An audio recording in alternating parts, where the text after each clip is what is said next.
Hello दोस्तों, कैसे हैं आप सभी लोग।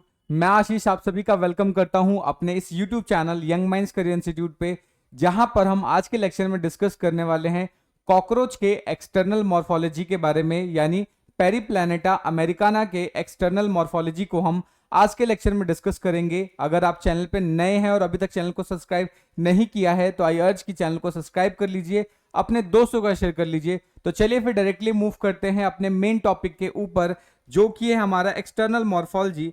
लेकिन उससे पहले अगर आप बीएससी जूलॉजी सेमेस्टर 1 या सेमेस्टर 2 के स्टूडेंट है तो आप सभी लोगों के लिए हमने अपना कंप्लीट ऑनलाइन कोर्स लॉन्च किया है, जिसका प्राइस जस्ट 599 है। तो एक बार जाके आप इसको एप्लीकेशन पे चेकआउट कर सकते हैं, उसका लिंक भी आपको डिस्क्रिप्शन में मिल जाएगा। कोर्स रिलेटेड अगर आपको कुछ ज्यादा जानकारी की जरूरत है तो आप डायरेक्टली मेरे व्हाट्सएप पे कनेक्ट कर सकते हैं, उसका लिंक भी आपको डिस्क्रिप्शन में अवेलेबल हो जाएगा। तो चलिए फिर बात करते हैं आज के मेन टॉपिक के ऊपर और समझते हैं कॉकरोच के एक्सटर्नल मॉर्फोलॉजी के बारे में। ठीक है, तो सबसे पहले समझेंगे कि ये जो कॉकरोच है या जिसको हम पेरीप्लैनेटा अमेरिकाना बोल रहे हैं, उसका सिस्टमेटिक पोजीशन क्या है, यानी उसको हम किस तरीके से प्लेस करते हैं। ठीक है, तो सबसे पहली चीज अगर हम बात करें इसके फाइलम के बारे में, तो ये फाइलम किसका मेंबर है? ऑर्थोपोडा का मेंबर है। ये ऑर्थोपोडा का मतलब होता है ऐसे मेंबर्स जिनके अंदर ज्वाइंटेड अपेंडेजेस प्रेजेंट होते हैं, यानी यहां पर जितने भी अपेंडेजेस होंगे सब के सब ज्वाइंटेड होंगे, इसलिए इनको हम ऑर्थोपोडा बोलते हैं। ठीक है, सो ये फाइलम ऑर्थोपोडा का मेंबर होगा, ये चीज आपको याद रखनी है। उसके अलावा अगर हम बात करें तो ये जो क्लास की बात करें तो ये कौन से क्लास को बिलोंग करता है? इंसेक्टा को बिलोंग करता है। ठीक है, क्योंकि ये एक इंसेक्ट है इसलिए कौन सी क्लास को बिलोंग कर रहा है? इंसेक्टा को बिलोंग कर रहा है। ठीक है, उसके अलावा अगर हम सब क्लास की बात करें तो ये सब क्लास किसको बिलोंग करेगा? इसको बोलेंगे टेरिगोटा। ठीक है, टेरिगोटा हो जाएगा। डिवीजन की बात करें तो डिवीजन हो जाएगा इसका एक्सोटेरिगोटा। ऑर्डर की बात करें तो ऑर्डर हो जाएगा ऑर्थोपेट्रा, और जीनस क्या है इसका? पेरीप्लैनेटा, और स्पीसीज क्या हो जाएगा? अमेरिकाना। ठीक है, तो ये तो था इसका सिस्टमैटिक पोजीशन, यानी हम इसको किस तरीके से क्लासिफाई करेंगे। ठीक है, और ये जो डायग्राम आप देख रहे हो ये डायग्राम क्या है? पेरीप्लैनेटा अमेरिकाना, या फिर आपका सिंपल बोल सकते हो कॉकरोच का डायग्राम है। तो आज हम क्या करेंगे, आज के लेक्चर में सिर्फ इसके एक्सटर्नल मॉर्फोलॉजी के बारे में डिस्कस करेंगे, सारे टर्म्स को समझेंगे कि क्या क्या टर्म्स हम यहाँ पे यूज करने वाले हैं। फिर इसके बाद आगे के लेक्चर्स के अंदर अपेंडेजेस हो गया, फिर इसके अलग अलग सिस्टम्स के बारे में डिटेल करेंगे। इससे क्या है, आपको समझना बहुत आसान हो जाएगा, आप बहुत इजीली इसको समझ पाएंगे और इसको याद भी रख पाएंगे। ठीक है, इस पूरे लेक्चर का जो पीडीएफ नोट्स है वो डायरेक्टली आप मेरे एप्लीकेशन से डाउनलोड कर सकते हैं, उसका लिंक आपको डिस्क्रिप्शन में मिल जाएगा। उसके अलावा टेलीग्राम पे जाके क्वेश्चन पेपर्स को भी आप चेकआउट कर सकते हैं।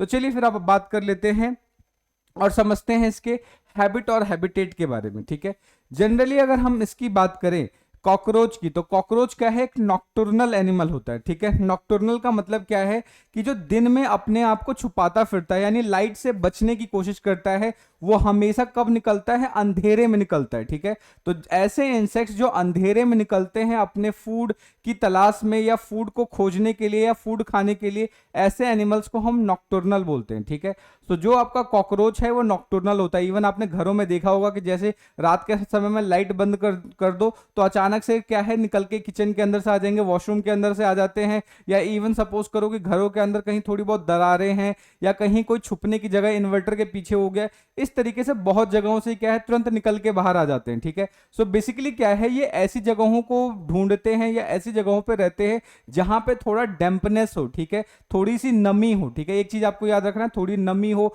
और वहां पे ऑर्गेनिक मैटर प्रेजेंट हो और वो डिकेइंग नेचर का हो, यानी वो डिके कर रहा हो। ठीक है, क्योंकि अगर हम इसके फूड हैबिट की बात करें तो बेसिकली क्या है, ये एक टाइप का ओमनीवोरस एनिमल है, यानी सब कुछ खा लेता है। ठीक है, ओमनीवोरस का मतलब सब कुछ खा लेगा, चाहे वो डेड डिकेइंग प्लांट हो, एनिमल हो। इवन क्या होता है कभी कभी तो नॉन लिविंग चीजों के ऊपर भी ये फीड करने लग जाता है। ठीक है, जैसे कि लेदर हो गया। ठीक है, तो इन चक्करों में क्या है कि आपके घरों के अंदर रहने वाले बहुत से सामानों को ये नष्ट कर देते हैं। ठीक है, तो ये हमारे लिए क्या है, बहुत ज्यादा बोल सकते हैं कि हेक्टिक हो जाता है। आपने देखा है घरों के अंदर कॉकरोच आ जाता है तो बहुत ज्यादा गंदगी कर देते हैं। अगर सपोज करो कि खाना आपने खुला छोड़ रखा है, अगर इसको ऊपर घूम जाएंगे तो उससे क्या है कि बहुत ज्यादा उस पूरे फूड को इन्फेक्ट कर सकते हैं। तो बेसिकली अगर हम इसके हैबिट और हैबिटेट की बात करें तो आपको ध्यान रखना है कि ये कैसे एनिमल्स होते हैं। ये नॉक्टर्नल एनिमल्स या नॉक्टर्नल इंसेक्ट्स होते हैं जो रात के समय में निकलते हैं, ऐसी जगहों पर रहते हैं जहां पर डैम्पनेस हो, अंधेरा हो, ऑर्गेनिक मैटर प्रेजेंट हो, डिकेइंग नेचर का होता है क्योंकि ये स्कैवेंजर नेचर के होते हैं, ठीक है, सब कुछ खा सकते हैं। तो इतनी सारी चीजें आपको इसके बारे में याद रखनी है। तो एक बार इसी चीज को हम क्या करते हैं, पीपीटी की मदद से समझ लेते हैं, ठीक है।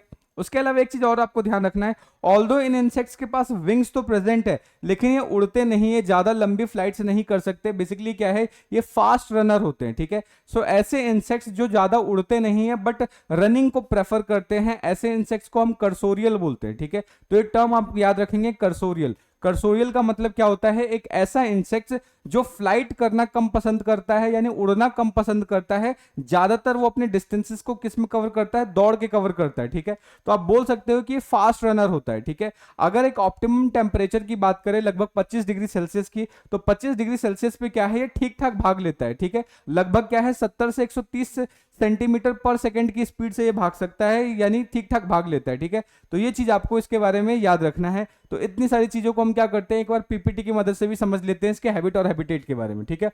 सो ये जो कॉकरोच है, ठीक है, कहां पर थ्राइव करता है, वार्म डैम्प एनवायरनमेंट के अंदर, ठीक है। जहां पर अंधेरा है, थोड़ा सा वार्मथनेस है, वहां पर आपको देखने को मिल जाएगा। और साथ के साथ वहां पे क्या है, एम्पल अमाउंट में फूड प्रेजेंट होगा, ठीक है। उसके अलावा ये कहां पे आपको देखने को मिल जाएंगे, सीवर हो गया, ठीक है, आउटडोर्स हो गया, किचन के अंदर हो गया, टॉयलेट्स के अंदर हो गया। उसके अलावा घरों के अंदर कुछ दरारें वरारें बनी हुई है तो उनके अंदर घुस सकता है। तो ये चीज आपको याद रखना है, ठीक है। उसके अलावा ये कैसे हैं, नॉक्टर्नल होते हैं। नॉक्टर्नल का मतलब रात्रिचर होते हैं, रात के समय ये निकलते हैं, ठीक है। ये चीज आपको याद रखना है। उसके अलावा नेक्स्ट चीज की फास्ट रनिंग इंसेक्ट होंगे, जस्ट अभी मैंने आपको बताया कि ये फास्ट रनिंग इंसेक्ट होंगे, ये चीज आपको याद रखना है। दिन के समय में ये क्या करते हैं, अपने आप को छुपा के रखते हैं, ठीक है, हाइड करते हैं डे टाइम में। और नाइट टाइम में क्या करते हैं, अपने आप को बहुत ज्यादा एक्टिव रखते हैं और उसी समय में ये अपना क्या है, फूड को सर्च कर रहे होते हैं, फूड की तलाश कर रहे होते हैं, ठीक है। तो ये चीज आपको इसके बारे में याद रखना है। इनकी जो बॉडी है डॉर्सो वेंट्रली फ्लैटेंड होती है। डॉर्सो वेंट्रली फ्लैटेंड का मतलब क्या है, जैसे सपोज करो कॉकरोच है, अगर हम किसी चीज को ऊपर से नीचे से प्रेस कर दें, जैसे मान लेते हैं मेरा हाथ है, इसको अगर मैं ऊपर से नीचे की तरफ प्रेस करूं, तो इस तरीके से अगर हम किसी चीज को प्रेस करते हैं तो उसको बोलते हैं डॉर्सो वेंट्रली फ्लैटेंड। यानी इससे क्या होगा कि जो जो शरीर है वो चपटा हो जाएगा, ठीक है। तो ऐसे चपटे शरीर को हम क्या बोलेंगे कि इनका जो बॉडी होता है वो कैसा होता है, डॉर्सो वेंट्रली फ्लैटेंड होता है, ठीक है। तो टर्म याद रखेंगे, डॉर्सो वेंट्रली फ्लैटेंड, ठीक है। डॉर्सो वेंट्रली फ्लैटेंड होते हैं, ये चीज आपको याद रखना है। तो इनकी बॉडी फ्लैटेंड होती है, चपटी होती है, ठीक है, जिसकी वजह से ये आसानी से किसी भी दरार के अंदर घुस जाएंगे, किसी छोटे से प्लेस के अंदर जाके छुप जाते हैं, ठीक है। तो ये चीज आपको इसके बारे में याद रखना है। सो ये क्या है, flattened bodies allow them for easily hide in the narrow crevices and cracks, यानी जितनी भी दरारें होती हैं उनके अंदर ये आसानी से घुस के छिप सकते हैं, ठीक है। तो ये चीज इसके बारे में आपको याद रखना है, ठीक है। नेक्स्ट अगर हम बात करें यहां पर कि अगर हम 25 डिग्री सेल्सियस की बात करें, ऑप्टिमम टेम्परेचर की बात करें, तो उस समय इनकी जो स्पीड होती है वो लगभग 70 से 130 सेंटीमीटर पर सेकंड होती है, ये चीज आपको याद रखना है। नेक्स्ट ये ओमनीवोरस होते हैं। ओमनीवोरस का मतलब कुछ भी खा सकते हैं, ठीक है, चाहे वो प्लांट हो या इंसेक्ट से रिलेटेड हो। उसके अलावा स्कैवेंजरस होते हैं, ये चीज आपको याद रखना है, स्कैवेंजर होते हैं, डेड डिकेइंग मटेरियल पे फीड करते हैं। नेक्स्ट उसके अलावा क्या है, ये ऑर्गेनिक मैटर को बहुत ज्यादा खाते हैं, चाहे वो नॉन लिविंग मटेरियल में प्रेजेंट हो या लिविंग मटेरियल में प्रेजेंट हो, जिसकी वजह से क्या है, लेदर हो गया, पेपर हो गया, क्लॉथ हो गया, इन सभी चीजों को नष्ट कर सकते हैं, इनको डैमेज कर सकते हैं, जिसकी वजह से इनकी ये जो फीडिंग हैबिट है, ये जो फीडिंग हैबिट है जिसकी वजह से हमें क्या है, बहुत अच्छा खासा सिग्निफिकेंट लॉस हो सकता है। सपोज करो आपका कोई इंपॉर्टेंट पेपर है, आपका डिग्री है, उसने को काट दिया, ठीक है, उसी को खा लिया, तो क्या है, सिग्निफिकेंट लॉस करवा दिया इसने, ठीक है। तो इस तरीके की चीजें ये कर सकता है, भगवान ऐसा ना करें, but just for an example मैंने आपको बताया कि आपको कोई इंपॉर्टेंट डॉक्यूमेंट रखा था, इंपॉर्टेंट पेपर है, इवन मान लेते हैं आपके लेदर की जैकेट्स है, उसको ये खराब कर रहा है, तो उस केस में क्या होगा कि आपका ये सिग्निफिकेंट लॉस करवा सकता है। इनकी जो फीडिंग हैबिट है इसकी वजह से बहुत अच्छा खासा लॉस हो सकता है, ठीक है। सो आई होप आपको यहां तक की चीजें अच्छे से समझ में आ रही होंगी। अगर फिर भी कोई डाउट बन रहा है, कोई सजेशन है, तो आप कमेंट करके बता सकते हैं, ठीक है। Comment sections are always open for you. ये सारे लेक्चर्स में आरएल कोटपाल बुक को यूज करके बनाता हूं, तो आप चाहें तो आरएल कोटपाल बुक को खरीद के इन सारी चीजों को पढ़ सकते हैं, ठीक है। अगर आपके पास बुक है तो वेल एंड गुड, अगर नहीं है तो मैं उसका लिंक आपको डिस्क्रिप्शन में दे दूंगा, तो आप डायरेक्टली वहां से भी जाकर उसको परचेज कर सकते हैं, ठीक है। तो चलिए फिर अब आगे बात करते हैं। नेक्स्ट आप बात करते हैं इसके एक्सटर्नल मॉर्फोलॉजी के बारे में, ठीक है। सो अब एक्सटर्नल मॉर्फोलॉजी में स्टार्ट होता है इसके शेप, साइज और कलर से, ठीक है। तो ये जो डायग्राम आप देख रहे हो, ये डायग्राम क्या है, कॉकरोच का है। तो सबसे पहले इसके शेप साइज के बारे में बात कर लेते हैं। तो अगर हम इसकी लेंथ की बात करें, ठीक है, अगर मैं इसके पूरे लेंथ के बारे में बात करूं तो लेंथ कितना होता है इसका, लगभग 28 से 44 mm तक होगा। इसका जो लेंथ है वो कितना होगा, 28 से 44 mm होगा, ठीक है। वही अगर मैं इसके विड्थ की बात करूं तो विड्थ कितना होने वाला है इसका, 8 से 10 mm तक इसका विड्थ जाएगा, ठीक है। तो ये चीज आपको याद रखनी है। तो इसकी जो अगर हम शेप एंड साइज के बारे में बात करें तो लेंथ कितनी हो जाएगी, 28 से 44 mm तक हो सकती है। विड्थ की बात करें तो ये 8 से 10 mm तक हो सकती है, ठीक है। तो ये चीज आपको इसके बारे में अच्छे से याद रखना है। नेक्स्ट अगर हम बात करें तो इनकी जो बॉडी है, इनका कलर के बारे में बात करें तो ये आपको रेडिश ब्राउन कलर के दिखते हैं, ठीक है। ये कैसे दिखेंगे, रेडिश ब्राउन कलर के होते हैं। लेकिन उसके अलावा ये जो सबसे ऊपर वाला पार्ट है जिसको हम प्रोनोटम बोलते हैं, ये वाला जो पार्ट है जिसको हम प्रोनोटम बोलते हैं, यहां पे आपको क्या है, पेल येलोइश कलर का भी स्ट्रक्चर देखने को मिल जाता है। थोड़ा सा येलोइश कलर का प्रोनोटम पे आपको स्ट्रक्चर भी देखने को मिल जाएगा, ठीक है। तो ये चीज आपको इसके बारे में याद रखना है। तो एक बार हम क्या करते हैं, इसको भी पीपीटी की मदद समझ लेते हैं, ठीक है। नेक्स्ट एक इंपॉर्टेंट चीज जो ध्यान रखना है, अगर हम यहां पर कॉकरोच की बात करें तो कॉकरोच के अंदर आपको बाइलेटरल सिमेट्री देखने को मिलता है। मींस कि इस प्लेन के अकॉर्डिंग अगर इसको काटे तो दो इक्वल हाफ में डिवाइड कर सकते हैं, ठीक है। सो बाइलेटरल सिमेट्री का मतलब क्या है कि किसी एक स्पेसिफिक प्लेन से अगर किसी भी जीव को काटे और उसको दो इक्वल हाफ में डिवाइड किया जा सके तो ऐसी सिमेट्री को हम बाइलेटरल सिमेट्री बोलते हैं, ठीक है। तो इनके अंदर आपको बाइलेटरल सिमेट्री देखने को मिल जाती है, ठीक है। तो ये चीज आपको अच्छे से याद रखना है। अब इन सभी चीजों को हम क्या कर लेते हैं, एक बार पीपीटी की मदद से भी एक्सप्लेन कर लेते हैं, ठीक है। सो अगर हम इसके बॉडी शेप की बात करें तो कैसा होगा, नैरो होगा, ठीक है। उसके अलावा इलोंगेटेड होगा, लंबा होता है, और बाइलेटरल सिमेट्री आपको इसके अंदर देखने को मिल जाती है, ठीक है। नेक्स्ट चीज अभी जस्ट मैंने आपको बताया कि इनकी जो बॉडी है वो डॉर्सो वेंट्रली फ्लैटेंड है, यानी इस तरीके से चपटी है इनकी बॉडी, ठीक है।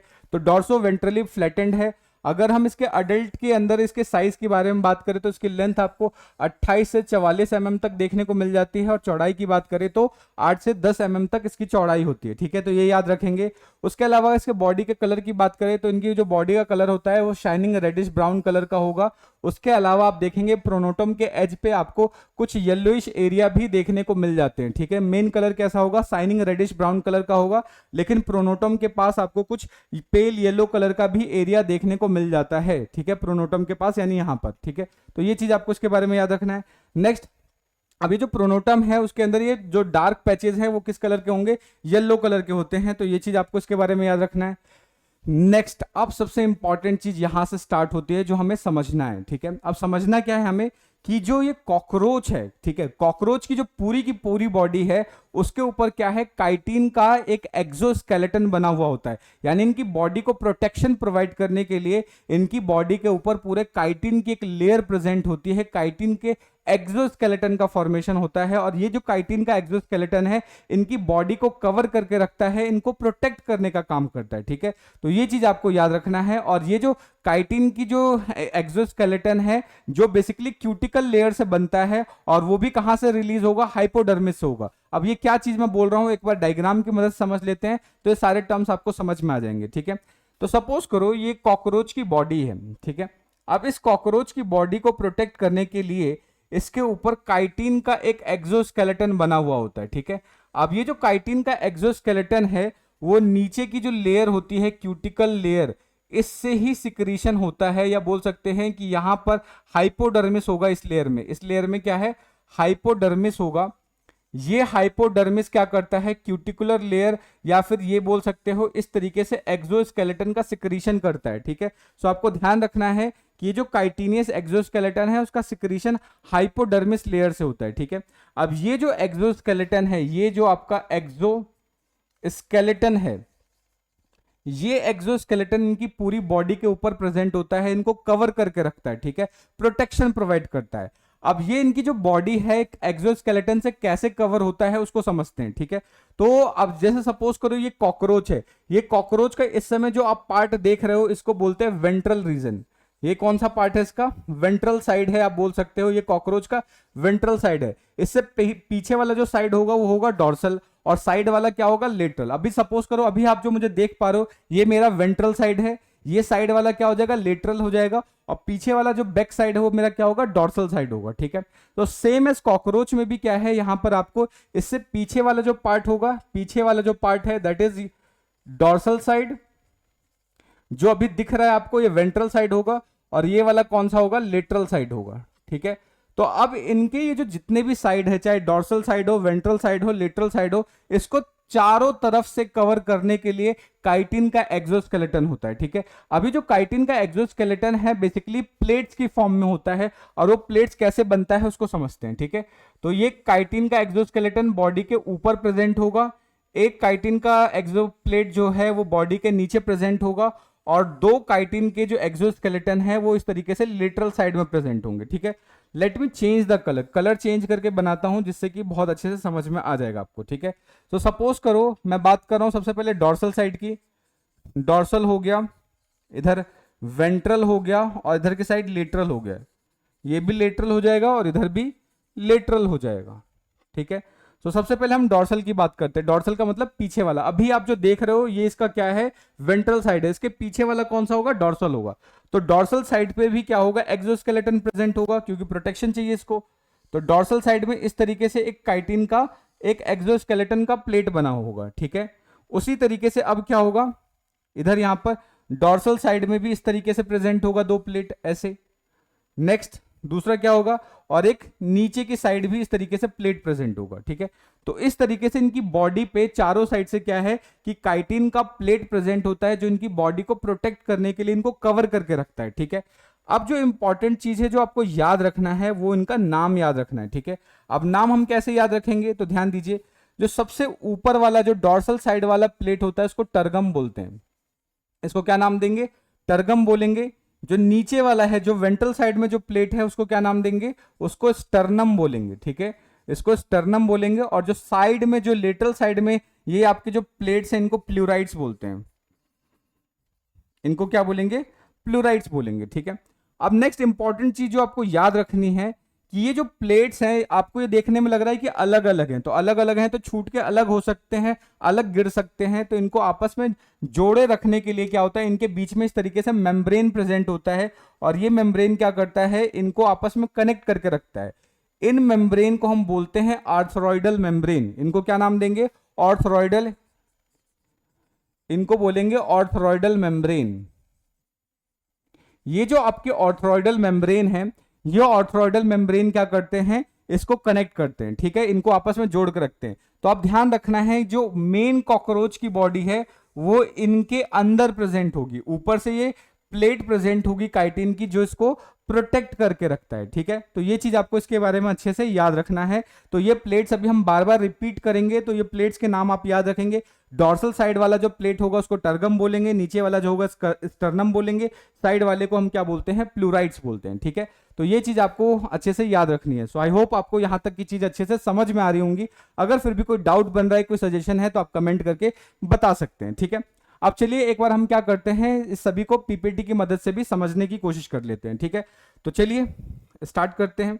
तो सबसे पहले ध्यान से देखें कि जो इनकी एंटायर बॉडी है, जो कंप्लीट बॉडी है, वो बाहर से क्या है, नॉन लिविंग ब्राउन कलर्ड की हार्ड ज्वाइंटेड काइटिनियस एक्सोस्केलेटन से बना हुआ होता है, जो कि सेवरल प्लेट से जुड़े हुए होते हैं, या जो सेवरल प्लेट्स से मिलके बनता है। ठीक है, और इन सारे प्लेट्स को कंबाइंडली क्या बोलते हैं, स्क्लेराइड्स बोलते हैं। ये जितने भी प्लेट्स मैंने अभी लिखी हैं यहाँ पे, चाहे टर्गम हो, स्टर्नम हो, प्लूराइड्स हो, इनको कंबाइंडली क्या बोलेंगे, स्क्लेराइड्स बोलेंगे। इन सारे प्लेट्स को हम क्या बोलते हैं, स्क्लेराइड्स बोलते हैं। ठीक है, ये चीज आपको याद रखना है। अब ये जो स्क्लेराइड्स है ये किससे बनते हैं, cuticle of the body, body के क्यूटिकल से बनते हैं, और उनका सिक्रीशन कौन करता है, हाइपोडर्मिस करता है, जैसा कि अभी मैंने आपको इस डायग्राम में बताया। तो ये जो क्यूटिकल से बनने वाले जो आपके काइटिनियस मेम्ब्रेन है उसका सिक्रीशन कौन करता है, हाइपोडर्मिस करता है। ये चीज आपको इसके बारे में अच्छे से याद रखनी है। ठीक है, और ये नाम भी याद रखने हैं क्योंकि अभी हम बार बार इस नाम का यूज करने वाले हैं। ठीक है, तो आई होप आपको यहां तक की चीजें समझ में आ रही होंगी। नेक्स्ट अब हम बात करते हैं बॉडी के डिवीजन के बारे में, कि हम बॉडी को यहां पर किस तरीके से डिवाइड कर सकते हैं। ठीक है, तो अगर आप इस कॉकरोच को ध्यान से देखेंगे तो आप पाओगे कि इनकी बॉडी को मेजरली हम 3 पार्ट्स में डिवाइड कर सकते हैं। ठीक है, जिसमें से एक आ जाता है आपका हेड, फिर आ जाता है थॉरेक्स, और तीसरा क्या आ जाता है, एब्डोमेन। ठीक है, सो ऊपर वाला जो पार्ट है आप देख रहे हो हेड है, उसके अलावा यहां से लेके यहां तक इसका जो पार्ट है ये आ जाएगा थोरेक्स, इसको बोलेंगे थोरेक्स। और इन थोरेक्स को हम 3 पार्ट में डिवाइड करेंगे, जिसमें से आपका एक आ जाएगा प्रोथोरेक्स, बीच वाला आ जाएगा मीजोथोरेक्स, और उससे नीचे वाला क्या आ जाएगा मेटाथोरेक्स। तो थोरेक्स को हमने 3 पार्ट में डिवाइड कर रखा है, प्रोथोरेक्स, मीजोथोरेक्स और मेटाथोरेक्स। ठीक है, तो ये चीज आप याद रखेंगे, प्रोथोरेक्स, मीजोथोरेक्स और मेटाथोरेक्स। और यहां पर ये जो मेटाथोरेक्स है वहां से लगभग 10 सेगमेंट होता है। उसके अलावा क्या है, इन 3 सेगमेंट को छोड़ दें तो मेटाथोरेक्स के बाद टोटल 10 सेगमेंट्स होते हैं, और इन 10 सेगमेंट्स को हम एब्डोमेन बोलेंगे। ये क्या है आपके, ये एब्डोमेन का पार्ट बनाते हैं। ठीक है, तो ये चीज आपको याद रखना है, तो ये एब्डोमेन का पार्ट बनाएंगे। अभी हम इन सभी को डिटेल करने वाले हैं। ठीक है, तो अभी आपको याद रखना है कि बॉडी को हमने मेजरली 3 पार्ट में डिवाइड किया, एक है आपका हेड, फिर थोरेक्स और एक एब्डोमेन। ठीक है, अब ये एब्डोमेन के अंदर आपको याद रखना है टोटल यहाँ पे 10 सेगमेंट्स आपको देखने को मिल जाएंगे। ठीक है, अब हम क्या करेंगे, 1 बाय 1 करके हेड को पढ़ेंगे, थोरेक्स को पढ़ेंगे, फिर एब्डोमेन को पढ़ेंगे। तो आज का हमारा जो लेक्चर है इन 3 ही रीजन के अंदर कन्फाइंड होगा, और नेक्स्ट लेक्चर में इसके अपेंडेजेस के बारे में पढ़ेंगे कि अपेंडेजेस के अंदर कौन कौन से स्ट्रक्चर्स आपको देखने को मिल जाते हैं। ठीक है, सो आई होप आपको चीजें यहां तक समझ में आ रहा है। अगर डाउट बन रहा है, कोई चीज समझ में नहीं आई है, तो आप कमेंट करके पूछ सकते हैं। ठीक है, तो चलिए फिर अब हम 1 बाय 1 करके समझना स्टार्ट करते हैं। तो सबसे पहले अगर हम बात करें इसके हेड के बारे में, ठीक है, तो जनरली अगर हम कॉकरोच के हेड के बारे में बात करें तो जनरली ये क्या है, मेन बॉडी से 90 डिग्री पे अलाइंड होता है। ठीक है, अगर सपोज करो ये कॉकरोच की मेन बॉडी है, ठीक है, सो ये क्या होगा, इसका जो हेड होगा इस तरीके से 90 डिग्री पे अलाइंड होता है। ठीक है, इनका जो हेड है वो 90 डिग्री पे अलाइंड होता है, और इनके जो हेड के अंदर जो मेजर माउथ पार्ट होता है वो नीचे की तरफ होता है। मेजर माउथ पार्ट क्या है, नीचे की तरफ होता है, तो इसलिए इस तरीके के हेड को हम बोलते हैं हाइपोग्नेथस। इसको क्या बोलेंगे, हाइपोग्नेथस, ग्नेथस टाइप। तो यानी एक ऐसा सिर जो बॉडी पर 90 डिग्री पे हो, ठीक है, 90 डिग्री पे हो, और मेजर जो माउथ पार्ट है वो बिल्कुल लोअर साइड में हो, नीचे की तरफ हो, तो इस तरीके के हेड को हम बोला जाता है हाइपोग्नेथस टाइप ऑफ हेड। ठीक है, चीज आपको याद रखना है। इनका जो हेड है बेसिकली क्या है, ट्रायंगुलर शेप का होता है। अगर आप ध्यान से देखो तो ये आपको थोड़ा सा ट्रायंगुलर शेप या पीयर शेप देखने को लगेंगे, यानी नाशपाती के जैसा दिखेगा, या तो ट्रायंगुलर होगा या नाशपाती के जैसा आपको देखने को मिलेगा। ठीक है, जनरली अगर हम बात करें एम्ब्रियोनिक स्टेज में बेसिकली क्या है, 6 प्लेट्स, यानी यहां पर आप बात करेंगे जो 6 एम्ब्रियोनिक सेगमेंट्स है, 6 एम्ब्रियोनिक सेगमेंट्स के फ्यूजन की वजह से हेड का फॉर्मेशन होता है। तो ये चीज आपको याद रखना है कि एम्ब्रियोनिक स्टेज में बेसिकली कॉकरोच के अंदर 6 सेगमेंट्स होते हैं, उन 6 सेगमेंट्स के फ्यूजन की वजह से हेड का फॉर्मेशन होता है। ठीक है, नेक्स्ट इंपॉर्टेंट चीज जो आपको याद रखनी है कि ये जो इनका हेड है, हेड के ऊपर आपको बहुत सारे स्क्लेराइड्स देखने को मिलेंगे, बहुत सारे जो प्लेट्स हैं वो प्लेट्स के फ्यूजन से एक स्ट्रक्चर बनेगा, या जिसको हम बोल सकते हैं कि पूरा जो स्कल है स्कल चैम्बर का फॉर्मेशन करेगा। ठीक है, तो जनरली क्या है, इनके स्कल के ऊपर बहुत सारे स्क्लेराइड्स या बहुत सारे प्लेट्स होते हैं जो आपस में फ्यूज्ड होते हैं। ठीक है, तो पहले इतनी चीजों को एक बार हम क्या करते हैं, पीपीटी की मदद से समझते हैं, फिर उसके बाद इसको थोड़ा आगे कंटिन्यू करेंगे। ठीक है, तो सबसे पहले अगर हम बात करें जो एंटीरियर रीजन है बॉडी का, वो क्या कहलाता है, आपका हेड कहलाता है। ये कैसा है, स्मॉल स्ट्रक्चर है, रफली ट्रायंगुलर, या इसको आप पियर शेप बोल सकते हो, याद रखना है। ये मेन बॉडी से 90 डिग्री के एंगल पे अलाइंड होता है, या बोल सकते हो अटैच्ड होगा, ये चीज आपको याद रखनी है। उसके अलावा क्या है कि जनरली इसका जो long axes of body are scarcely visible in the dorsal view, यानी इसको ध्यान से देखना है कि इसके जो स्कल का जो मेजर पार्ट है ऊपर से देख के नहीं बता सकते, इसको सामने से ही देखना पड़ेगा। ठीक है, ये चीज आपको याद रखना है। और ये जो हेड का फॉर्मेशन हुआ है वो कैसे हुआ है, 6 एम्ब्रियोनिक सेगमेंट्स के फ्यूजन से होता है। तो ये चीज आपको इसके बारे में अच्छे से याद रखनी है। ठीक है, नेक्स्ट आप बात करते हैं कि यहां पर हेड के अंदर कुछ और चीजें भी आपको ध्यान रखनी है। वो क्या क्या स्ट्रक्चर है उसको एक बार पहले यहां पे समझ लेते हैं, देन फिर आगे की तरफ जाएंगे। ठीक है, जनरली अगर आप ध्यान से देखेंगे तो जो हेड है, ठीक है, ये जो आपका हेड है, हेड के अंदर भी मैंने आपको बताया कि बहुत सारे सेगमेंट्स के फ्यूजन से बनता है। ठीक है, अब जब ये फ्यूजन होंगे तो जब बहुत सारे प्लेट्स आपस में जुड़ेंगे तो जुड़ने वाली जगह पे आपको बेसिकली क्या है, अटैचमेंट साइट्स देखने को मिलेंगी, और उन साइट्स को हम क्या बोलते हैं, सूचर्स बोलते हैं। ठीक है, तो जैसे सपोज करो यहां पर एक प्लेट आपस में जुड़ रही है, ठीक है, तो उसकी वजह से क्या है, यहां पर आप देखेंगे इन्वर्टेड वाई शेप का एक सूचर देखने को मिलता है। इस सूचर को आप नाम देते हैं एपिक्रेनियल प्लेट या फिर इसको बोलते हैं एपिक्रेनियल सूचर। ठीक है, एपिक्रेनियल प्लेट के फ्यूजन से, उनके जुड़ने से जो ये सूचर बनता है ये इन्वर्टेड वाई शेप का होगा, उल्टा वाई होगा। ठीक है, इस इन्वर्टेड वाई को हम क्या बोलते हैं, इसको बोलेंगे एपिक्रेनियल सूचर, या इसी को हम कोरोनल सूचर भी बोलते हैं। इसको क्या बोल सकते हैं, कोरोनल सूचर भी बोल सकते हैं। तो ये चीज आपको इसके बारे में याद रखनी है। ठीक है, आप ध्यान देंगे कि जो एपिक्रेनियल प्लेट है उसके जस्ट नीचे सिंगल ट्रायंगुलर स्ट्रक्चर देखने को मिलता है जिसको हम फ्रॉन्स बोलते हैं। ठीक है, फ्रॉन्स के जस्ट नीचे यहां पर आपको क्लाइपियस देखने को मिलेगा। तो आप ध्यान रखना है कि जो माउथ का जो पोस्टीरियर एंड है, जो नीचे वाला पार्ट है, वो किससे बना हुआ होता है, क्लाइपियस से बना हुआ होगा। ठीक है, उसके जस्ट साइड आप देखेंगे कि यहां पर चिक प्रेजेंट होता है इसका, जिसको हम जेना बोलते हैं। ठीक है, तो आपको याद रखना है जेना प्रेजेंट होगा जिसको हम चिक बोलते हैं। ऊपर की तरफ आप देखेंगे तो कंपाउंड आई देखने को मिलेगा, और जस्ट कंपाउंड आई के साइड में ही आपको यहां पर क्या है, इस तरीके से कि सेगमेंटेड अपेंडेजेस देखने को मिल जाएगा, पेड अपेंडेजेस देखने को मिलेगा, जिसको आप एंटीना बोलते हो। ठीक है, एंटीना के जस्ट बगल में यहां पर आपको ऑसिलस देखने को मिलता है, या जिसको हम आई स्पॉट भी बोलते हैं। तो ये चीज आपको इसके बारे में याद रखना है। ठीक है, सो जेना आप देखेंगे कि जो जेना है, जेना बेसिकली क्या है, चिक वाला पार्ट बनाता है। ठीक है, नेक्स्ट अगर हम बात करें, इनका जो प्री ओरल कैविटी है वो नीचे की तरफ होता है, और प्री ओरल कैविटी है जिसको हम माउथ बोलते हैं। ठीक है, वो कहां होगा, नीचे की तरफ होगा, और इसको कवर करने के लिए बहुत सारे स्ट्रक्चर्स प्रेजेंट होंगे, जैसे कि लैब्रम हो गया, मैक्सिला हो गया, मैंडिबल्स हो गया, लेबियम हो गया। ये सारे स्ट्रक्चर्स क्या करते हैं, माउथ की कैविटी को कवर करके रखते हैं।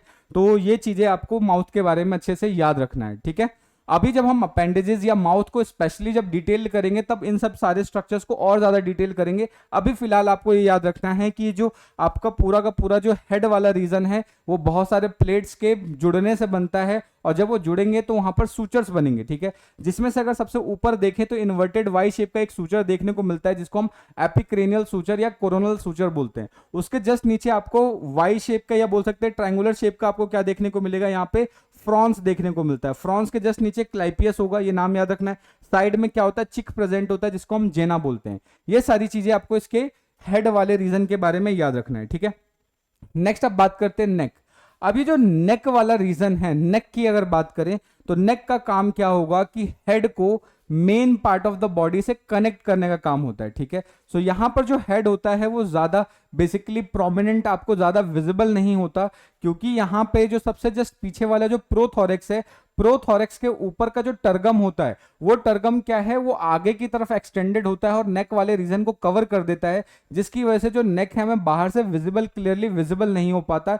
ये चीज आपको याद रखना है। ठीक है, सो नेक का काम क्या होगा कि हेड को थोरेक्स वाले रीजन से कनेक्ट करने का काम होगा। ठीक है, और इसको कनेक्ट करने के लिए बेसिकली यहां पर 4 टाइप के प्लेट्स हेल्प करते हैं, जो बेसिकली इसको हेल्प करते हैं नेक को किससे, थोरेक्स को और हेड को आपस में कनेक्ट करने के लिए। ठीक है, जिसमें से 2 प्लेट्स आपको डोर्सल रीजन में देखने को मिलेंगे और 2 प्लेट्स वेंट्रल रीजन में देखने को मिलेंगे। ठीक है, उसके अलावा नेक रीजन में बहुत सारे मसल्स होती हैं, और इन मसल्स की मदद से क्या है कि जो कॉकरोच है अपने हेड्स को अच्छी तरीके से मूव कर सकता है, इधर उधर घुमा सकता है। ठीक है, तो ये चीज इसके बारे में समझ लेते हैं।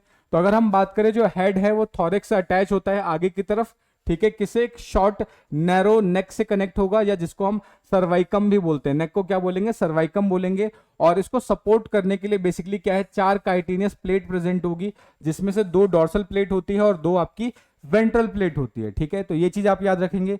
नेक्स्ट अगर हम बात करें हेड के मूवमेंट के लिए, आप देखेंगे नेक के अंदर मसल्स होते हैं, और ये मसल्स बेसिकली क्या है, इन मसल्स की मदद से जो कॉकरोच है अपने हेड को डिफरेंट डायरेक्शन में मूव करवा सकता है। तो ये चीज आपको इसके बारे में याद रखना है। ठीक है, नेक्स्ट अब बात करते हैं हेड के अंदर कौन कौन से, बेसिकली इसके एक्सोस्केलेटन के बारे में बात करते हैं, कौन कौन से प्लेट या कौन कौन से स्ट्रक्चर्स हेड के अंदर प्रेजेंट होते हैं, उसको ही फटाफट देख लेते हैं। तो अभी मैंने आपको बताया ही था, यहाँ पर क्या होगा कि बहुत सारे प्लेट से मिलकर बनता है, आपस में फ्यूज होकर सूचर बनाएंगे। तो सबसे ऊपर क्या है, एपिक्रेनियल प्लेट के फ्यूजन से बनेगा, तो इसको क्या बोलेंगे, एपिक्रेनियल सूचर या कोरोनल सूचर बोलेंगे। उसके जस्ट नीचे ट्रायंगुलर शेप का फ्रॉन्स होता है, फ्रॉन्स के जस्ट नीचे क्लाइपियस होगा, साइड में चिक प्रेजेंट होता है जिसको जेना बोलते हैं। ठीक है, उसके अलावा क्या है, यहाँ पर आपको ऑसिलस देखने को मिल जाएगा, ये चीज आपको याद रखनी है। तो इन्हीं सभी चीजों को हमने क्या कर रखा है कि इस पीपीटी में लिख रखा है, तो एक बार इसको पीपीटी से डायरेक्टली समझ लेते हैं। ठीक है, सो अगर आप ध्यान देंगे, इनका जो होल हेड है, पूरा का पूरा जो हेड है आप देखेंगे उसके अंदर बहुत सारे नंबर ऑफ काइटिनियस प्लेट्स होते हैं जिनको हम स्क्लेराइड्स भी बोलते हैं, जो कि क्या है हेड के एक्सोस्केलेटन या हेड कैप्सूल का फॉर्मेशन करते हैं। ठीक है, नेक्स्ट आप ध्यान देंगे जो ये प्लेट्स है उनका जो फ्यूज्ड मार्जिन है, क्योंकि जब प्लेट्स आपस में जुड़ेंगे तो उनके मार्जिन जो उनके साइड है वो आपस में फ्यूज हो जाएंगे। ठीक है, और फ्यूज होने की वजह से क्या बनाते हैं वो सूचर्स बनाएंगे। ठीक है, अगर हम बेसिकली कॉकरोच के टॉप वाले पार्ट को देखें, हेड के उसके टॉप वाले पार्ट को देखें, तो आपको दो एपिक्रेनियल प्लेट्स आपस में फ्यूज होते हुए दिख रहे हैं, जिनकी वजह से इन्वर्टेड वाई शेप का सूचर बनता है, जिसको हम एपिक्रेनियल सूचर या इसको कोरोनल सूचर भी बोलते हैं। तो ये नाम आप याद रखेंगे। नेक्स्ट अगर हम बात करें, कोरोनल सूचर के जस्ट नीचे आप देखेंगे अनपेयर्ड ट्रायंगुलर फॉन्स देखने को मिलता है, जो कि एपिक्रेनियल सूचर के बीच में प्रेजेंट होगा। तो यहाँ पे इन्वर्टेड वाई शेप का एपिक्रेनियल सूचर, उसके जस्ट नीचे क्या है ट्रायंगुलर फ्रॉन्स देखने को मिल जाता है। तो ये चीज आप याद रखेंगे। नेक्स्ट बात करें, उसके जस्ट नीचे फ्रॉन्स के जस्ट नीचे आपको क्लाइपियस देखने को मिल रहा है। तो ब्रॉड क्या है rectangular clypeus forms the lower part of the face, face का लोअर पार्ट ये बनाता है, ये चीज आपको याद रखना है। उसके अलावा क्या है दोनों लेटरल साइड में आप देखेंगे कंपाउंड आई के जस्ट नीचे क्या है चिक प्रेजेंट होता है, जिसको हम जेना बोलते हैं। तो कंपाउंड आई के जस्ट नीचे क्या है ये आपको जेना देखने को मिलते हैं, जो बेसिकली चिक के जैसा वर्क करते हैं। तो ये चीज आपको इसके बारे में याद रखना है। ठीक है, नेक्स्ट आप बात करते हैं हेड के ऊपर कौन कौन से अपेंडेजेस देखने को मिलते हैं। तो आप ध्यान से देखें तो यहाँ पर आपको एंटीना देखने को मिल जाएगा।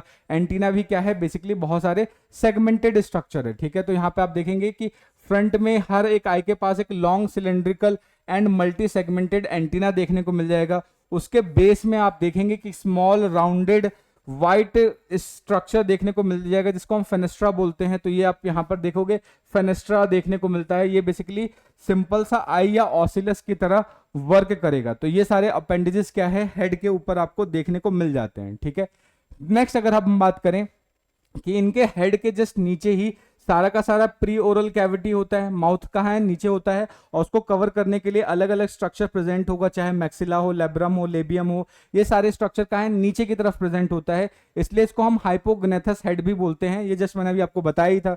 तो अगर हम बात करें कि जो हेड का जो लोअर एंड है, ठीक है, उसके अंदर आपको प्री ओरल कैविटी देखने को मिलता है, यानी लोअर एंड पे प्री ओरल कैविटी या इसी को आप माउथ बोलते हो। ठीक है, सो हेड के नीचे वाले पार्ट में देखने को मिलता है। ठीक है, तो ये आपको ध्यान रखना है। और इस प्रीओरल कैविटी को सराउंड करने के लिए बहुत सारे माउथ पार्ट्स प्रेजेंट होते हैं, जिसके अंदर आपका लैब्रम आ जाता है, मैंडिबल्स आ जाता है, मैक्सिला आ जाता है, लेबियम आ जाता है, हाइपोफेरिंग्स आ जाता है। ठीक है, तो यहां पर क्या है जितने भी मेजर माउथ पार्ट्स है वो नीचे की तरफ है, जिसकी वजह से इसको हम हाइपोग्नेथस हेड भी बोलते हैं। ये चीज मैंने आपको ऑलरेडी बता दिया था। ठीक है, सो आई होप आपको यहां तक की चीजें अच्छे से समझ में आ रही होंगी। लेक्चर में भी थोड़ा सा लंबा होता जा रहा है, बट आई होप कि ये सारी चीजें वर्थ इट हैं, सारी चीजें आपको अच्छे से समझ में आ रही होंगी। ठीक है, अगर फिर भी कोई डाउट बन रहा है, कोई सजेशन है, तो आप कमेंट करके बता सकते हैं। जब भी आप लेक्चर ले थोड़ा सा पानी जरूर पी ले, क्योंकि अगर आपको सारी चीजें डिटेल में समझनी है तो थोड़ा सा टाइम आपको डेडिकेट करना पड़ेगा, तभी हम सारी चीजों को अच्छे से एक्सप्लेन कर सकते हैं। ठीक है, फास्ट फॉरवर्ड में कुछ चीजें रह जाती हैं,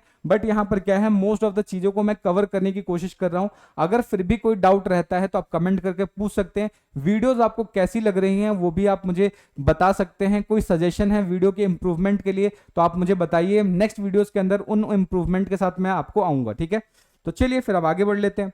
अब होगा क्या, आप थोरेक्स के बारे में बात करते हैं। तो अभी हमने पढ़ लिया, हेड कंप्लीट हो गया, नेक पढ़ चुके हैं, अब बात करते हैं थोरेक्स। तो थोरेक्स को जस्ट अभी मैंने आपको बताया कि 3 पार्ट में डिवाइड कर सकते हैं, जिसमें सबसे ऊपर वाला जो पार्ट होता है जिसको हम प्रोथोरेक्स बोलेंगे, जस्ट नीचे वाला होगा मीजोथोरेक्स, उससे जस्ट नीचे वाला क्या होगा मेटाथोरेक्स। ठीक है, तो आप यहां पर ध्यान रखना है कि जो प्रोथोरेक्स होता है, ठीक है, प्रोथोरेक्स के ऊपर क्या होगा काइटिनियस का एक्सोस्केलेटन प्रेजेंट होगा, जिसको टर्गम बोलेंगे। तो अब सबसे इंपॉर्टेंट चीज आपको याद रखना है, जो प्रोथोरेक्स के ऊपर वाला जो काइटिनियस एक्सोस्केलेटन है वो थोड़ा सा लंबा होता है और आगे की तरफ मतलब चला जाता है। यूजुअली जैसे मान लेते हैं ये क्या है, ये प्रोथोरेक्स का रीजन सिर्फ इतना ही है। ठीक है, इसके ऊपर इसको प्रोटेक्शन के लिए क्या प्रेजेंट होगा, टर्गम प्रेजेंट होगा। अब ये टर्गम क्या है इतने साइज का ना होकर थोड़ा सा बड़ा हो जाता है। अब बड़ा कहां की तरफ होता है, आगे की तरफ ये निकला हुआ होता है, जिसकी वजह से नेक वाले रीजन को भी कवर कर लेता है। अब क्योंकि इनका जो टर्गम है वो थोड़ा सा बड़ा है और नेक वाले रीजन को कवर कर लेता है, इसलिए इस तरीके के टर्गम को हम प्रोनोटम भी बोलते हैं। इसको क्या नाम देंगे, प्रोनोटम बोलेंगे। तो ये नाम आप याद रखेंगे कि प्रोनोटम प्रेजेंट होगा। अब यहां पर भी क्या है, ये जो मीजोथोरेक्स है, यहां पे आपको 9 सेगमेंटेड अपेंडेजेस देखने को मिलते हैं, ठीक है। इसके अंदर आपको क्या देखने को मिलेगा, 9 सेगमेंटेड अपेंडेजेस देखने को मिलेगा। लेकिन नेक्स्ट अगर हम मीजोथोरेक्स और मेटाथोरेक्स के बारे में बात करें तो आप यहां पर देखोगे इन थोरेक्स के अंदर आपको विंग्स देखने को मिलेंगे, ठीक है। इन दोनों ही थोरेक्स पे आपको क्या देखने को मिलेगा, विंग्स देखने को मिलेंगे, जिसमें से जो आपका मीजोथोरेक्स वाला विंग्स है वो थोड़ा सा लेदरी होता है, ठीक है। लेदरी होगा, प्रोटेक्शन का काम करता है वो, ठीक है। तो ये चीज आपको याद रखना है। तो एक बार इन्हीं चीजों को समझ लेते हैं। तो अगर हम मिडिल रीजन की बारे में बात करें, उसको थोरेक्स बोलते हैं, उसके अंदर 3 सेगमेंट्स आपको देखने को मिल जाएगा, जिसमें से प्रोथोरेक्स आ जाएगा, मीजोथोरेक्स आ जाएगा, मेटाथोरेक्स आ जाएगा, ठीक है।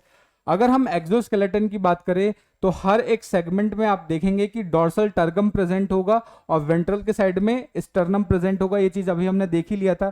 अब क्या है, प्रोथोरेक्स का जो टर्गम है वो थोड़ा सा बड़ा हो जाता है, जिसकी वजह से इसको हम प्रोनोटम बोलते हैं, ठीक है। और ये जो प्रोनोटम है ये आगे की तरफ, मतलब आगे की तरफ थोड़ा फैला हुआ होता है, जिसकी वजह से नेक वाले रीजन को क्या कर देता है, छुपा लेता है, कवर कर लेता है, ठीक है। तो ये चीज आपको इसके बारे में अच्छे से याद रखना है, ठीक है। नेक्स्ट अगर हम बात करें कि यहां पर इस पर्टिकुलर ये जो आपका प्रोथोरेक्स है उसके अंदर क्या है, 9 जॉइंटेड वॉकिंग लेग्स देखने को मिल जाएगा। इस तरीके से 9 सेगमेंटेड वॉकिंग लेग्स यहां पर आपको देखने को मिलेगा। नेक्स्ट अगर हम मीजोथोरेक्स और मेटाथोरेक्स की बात करें तो यहां पर आपको 1 पेयर विंग्स देखने को मिल जाएंगे। लेकिन ध्यान रखना है कि एक बेसिकली एक फीमेल वर्जन है जिसको हम ब्लाटा ओरिएंटलिस बोलते हैं, उसके अंदर विंग्स नहीं होते, विंग्स एब्सेंट होंगे। ये चीज आपको याद रखना है, ठीक है। नेक्स्ट इंपॉर्टेंट चीज कि यहां पर आपको ट्रैकियल ओपनिंग्स भी देखने को मिलेंगे, जिनको स्पाइरिकल्स बोलते हैं, ठीक है। सो यहां पर लेटरल साइड में आपको 2 पेयर्स क्या देखने को मिलेंगे, स्पाइरिकल्स देखने को मिलेंगे। तो ये जो आपके थोरेक्स है तो इसका जो प्लूराइड्स है वहां पर आपको 2-2 पेयर क्या देखने को मिलते हैं, स्पाइरिकल्स भी देखने को मिलते हैं। तो ये चीज आप इसके बारे में अच्छे से याद रखेंगे, ठीक है। नेक्स्ट आप बात करते हैं एब्डोमेन। तो थोरेक्स के जस्ट नीचे क्या आता है, एब्डोमेन आएगा। एब्डोमेन क्या है, थोरेक्स के कंपैरिजन में थोड़ा सा ब्रॉड होता है, चौड़ा होता है, ठीक है। इसके अंदर यूजुअली अडल्ट के अंदर आपके 10 सेगमेंट होते हैं, लेकिन जब वो एम्ब्रॉनिक स्टेज में होता है तो इस समय कितने होते हैं, 11 सेगमेंट होता है। लेकिन अडल्ट आते ही क्या होगा, उसके अंदर वो जो सेगमेंट है 11वां वाला सेगमेंट है वो बेसिकली कुछ अलग स्ट्रक्चर्स के अंदर कन्वर्ट हो जाता है, ठीक है। और कितने रह जाते हैं, सिर्फ और सिर्फ 10 सेगमेंट रह जाते हैं, ठीक है। लेकिन अगर हम बाहर से देखें तो हम क्या है, हमें कंप्लीट 10 सेगमेंट नहीं देखने को मिलते, लगभग 8 सेगमेंट हम बाहर से देख सकते हैं। जब ज्यादा डिटेल देखेंगे तब जाके हमें 10 सेगमेंट देखते हैं, ठीक है। बाहर से क्लियरली विजिबल हमें सिर्फ 8 सेगमेंट होंगे, ठीक है। और ध्यान रखना है कि जो एब्डोमेन है वो थोरेक्स से ब्रॉड होता है, ठीक है।